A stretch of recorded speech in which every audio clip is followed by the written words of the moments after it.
Marie Dillon antzerki konpainiak ikimilikiliklik antzeslana aurkeztu du gaur Bilboko Arriaga antzokian. Azaldu dutenez, mundu eder eta magikoan murgilduko gaituen ikuskizuna da ikimilikiliklik, baina gai potolo bat dakar sakonean, beldurra. Emakume baten historia da, baina kontatzen dauzela umetan, bere beldurrik handizena, zala, zeukala sorginei, sorginei zion beldurra. Eta gero, denporak aurrera inala, bera bihurtzen da sorgina. Sorgina ero emakume libre bat, mendito ontorrean bizidan emakume bat.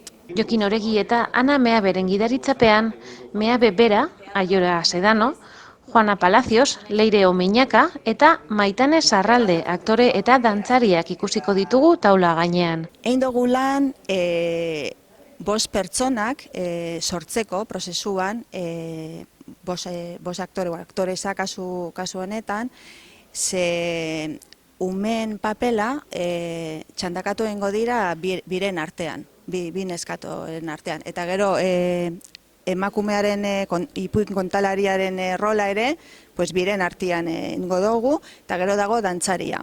Dantzaria da elementu plastikoa emoten dutzona espektakuluari. Guk beti defendatu dugu antzerkia Marie Dillonen ez bakarrik umeentzako, baizik eta helduentzako ere badala, eta guztiontzako, eta guztiek batera gozatzeko. Eta orduan, zergatik ez, umeak prozesuan, sormen prozesu profesional baten ekinean jarri, ezta? Musikariza, elementu importantia da, musikariza Adrián García de los Ojos izan da, eta lehenengoko ensaiotek egon da geuaz, ikusten ze beharrak zeukagun. Eta orduan hori guk beti haitzen dugu gure antzeslanetan, eta bera junda sortzen musika estenetara egokitzeko. Ezberdintasun bat badakar, ze testu erabiliko dugu lehen aldiz.